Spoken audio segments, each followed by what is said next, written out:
Hello guys, ഇതിപ്പോൾ എൻ്റെ കുറച്ച് ലവ് ബേർഡാണ്.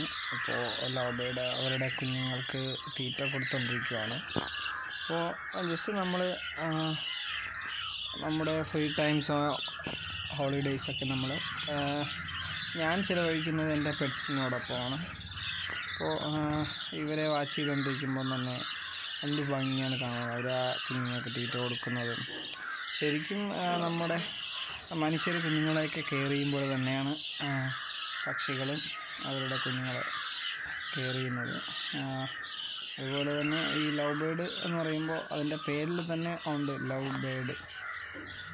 എപ്പോഴും നല്ല കുഞ്ഞുങ്ങളോട് നല്ല സ്നേഹമുള്ള ബേർഡുകളാണ് അവരുടെ പാരൻസ്. ഇപ്പോൾ കണ്ടുകൊണ്ടിരിക്കുന്ന ഏകദേശം എനിക്കിപ്പോൾ ഒരു 2 പാരൻസിൻ്റെ കുഞ്ഞുങ്ങളാണ് ഇതിനകത്ത് ഇരിക്കുന്നത്. അത്യാവശ്യം എനിക്ക് നല്ല രീതിയിൽ തന്നെ ഇതിനെയൊക്കെ കെയർ ചെയ്യാനൊക്കെ പറ്റുന്നുണ്ട്. മിക്ക ചിലരും പറയുന്നുണ്ട് നമുക്ക് ലവ് ബേർഡ് ബ്രീഡാവാൻ പാടാണ്. അതിന് സിമ്പിളായിട്ടുള്ളൂ. ലവ് ബേർഡ്സിനെ എപ്പോഴും നമ്മളെപ്പോഴും അവരെ പേര് തിരിച്ച് സെറ്റ് ചെയ്യുക ബ്രീഡിങ്ങിന് വേണ്ടിയിട്ട്. അപ്പോഴേ അവരുടെ പക്കാ റിസൾട്ട് ശരിക്കും നമുക്ക് അത് മനസ്സിലാക്കാനും റിസൾട്ട് കിട്ടത്തുള്ളൂ. അപ്പോൾ അത് ബ്രീഡിങ് പെയറായിട്ട് തന്നെ തിരിച്ചിടാൻ ശ്രമിക്കുക. പക്ഷേ ലവ് ബേർഡിനെ സംബന്ധിച്ച് ജസ്റ്റ് 100-120 രൂപയുടെ കിളിയല്ലേ, അങ്ങനെ ഇടുമ്പോൾ നമുക്ക് നഷ്ടം വരത്തില്ല. വലിയ കൂടുതൽ 2 കിളിയെ മാത്രം ഇടുമ്പോൾ അങ്ങനെയൊക്കെ നമുക്ക് നോക്കുവാണെങ്കിൽ ഒരുപാട് കാര്യങ്ങളുണ്ട്. എന്നാൽ ഒരുമിച്ചിടുന്ന കിളികൾ ബ്രീഡാവുന്നുണ്ട്, അത് മറ്റൊരു വശം. അപ്പോൾ ഇത് എൻ്റെ ലവ് ബേർഡാണ്. നമ്മൾ ഇപ്പം കണ്ടുകൊണ്ടിരിക്കുന്നതെന്ന് പറയുമ്പോൾ എൻ്റെ കോക്ടെയിലാണ്. ഇത് കൺഫേംഡ് പെയറാണ്. ഇപ്പോൾ തീറ്റ എടുക്കുന്ന ടൈമാണ്. അങ്ങനെ നമ്മൾ വീഡിയോ ഷൂട്ട് ചെയ്യുന്നതൊക്കെ ഇടയ്ക്കിടയ്ക്ക് പുള്ളിക്കാരൻ നോക്കുന്നുണ്ട്. പുള്ളി അങ്ങനെ സൺഫ്ലവർ സീഡൊക്കെ തിന്നിട്ട് മനസ്സിലായ ആൾ ഞാനെന്തോ ചെയ്യുവാണെന്ന് കയറി മേലെ പൊക്കി കളഞ്ഞു. അപ്പോൾ ഇവരും അത്യാവശ്യം നല്ല രീതിയിൽ പേടിയുള്ളൊരു കൂട്ടരാണ്.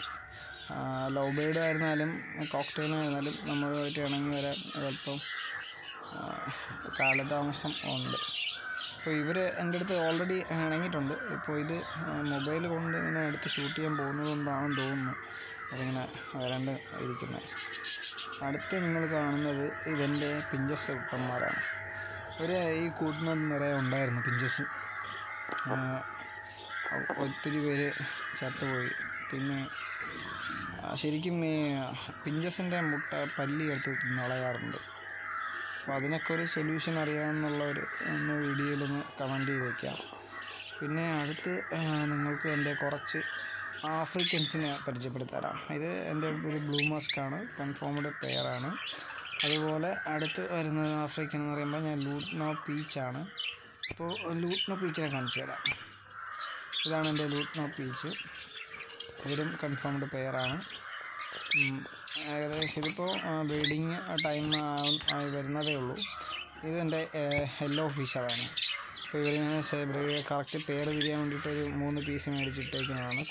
കുഞ്ഞന്മാരാണ്. ഇതെൻ്റെ ഓപ്ലൈനാണ്, ഗ്രീൻ ഓപ്ലൈനാണ്.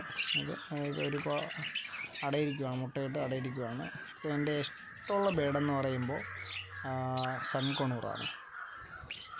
പക്ഷേ അതിൻ്റെ കോസ്റ്റ് വന്നിട്ട് വളരെ വലുതായതിനാൽ തൽക്കാലം എന്നിൽ ഒതുങ്ങുന്ന ഒരു പൈനാപ്പിൾ കൊണൂറിനെ അങ്ങ് മേടിച്ചു. ഇതെൻ്റെ കൺഫേംഡ് പെയർ പൈനാപ്പിൾ കൊണൂറാണ്. നമ്മുടെ യൂട്യൂബിൽ തന്നെ ചില വീഡിയോസ് തൊമ്മൻ എന്നൊക്കെ വിളിക്കാറുള്ള ഐറ്റമാണിത്. ഇതാണ് എൻ്റെ 2 തൊമ്മന്മാർ. ആൾ നല്ല അഗ്രസീവാണ്. നമ്മൾ വിരളൊക്കെ വെച്ച് കൊടുക്കുകയാണെങ്കിൽ ഇത് നല്ല കൊത്തുന്നുണ്ട്. കാര്യം ഇത് അങ്ങനെ ഇണക്കം ഒന്നും ആയിട്ടില്ല. നമ്മൾ ചിക്കൻ മേടിച്ച് വളർത്തിയെടുക്കുമായിരുന്നെങ്കിൽ നമുക്ക് നല്ല രീതിയിൽ നമ്മുടെ കയ്യിൽ ഇണങ്ങി കിട്ടിയേനെ. ഇപ്പോൾ ഇങ്ങനെ അഡൽറ്റ് മേടിച്ചാണ്. ഇവരിപ്പം ബ്രീഡിങ് ടൈം ആയിരിക്കുകയാണ്. അപ്പോൾ ഇത്രയേ ഉള്ളൂ എൻ്റെ പെറ്റ്സിൻ്റെ വിശേഷങ്ങൾ. അടുത്ത വീഡിയോയിൽ വീണ്ടും